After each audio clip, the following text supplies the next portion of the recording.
দিন পর ছাদ বাগানে আসলাম। এই যে আমের গাছ, আম হয়তো বা ধরবে। আর এই গাছটা কালবৈশাখী ঝড়ে নেতিয়ে পড়েছে। ফুলগুলা চমৎকার, দেখো বন্ধুরা, আমি এর নাম জানি না। এই যে একটু ঝিরঝির বৃষ্টি পড়ছে। আমি একটু তুলসী চা তোমরা খাওয়ার চেষ্টা করবে। সব রোগের মহা ঔষধ এই তুলসী চা। আমি এই তুলসী চা যখন সময় পাই তখন খাই তুলসী চা। আর এই ফুলগুলো খুব সুন্দর।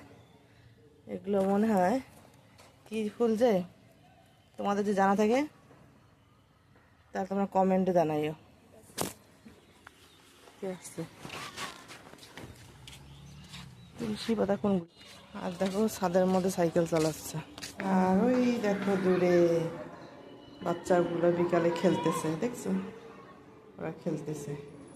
আমরা এরকম বিকালে খেলছিলাম, কিন্তু এখন মাঠ পাই না, ওরা বাড়ির আঙ্গিনায় খেলতেছে।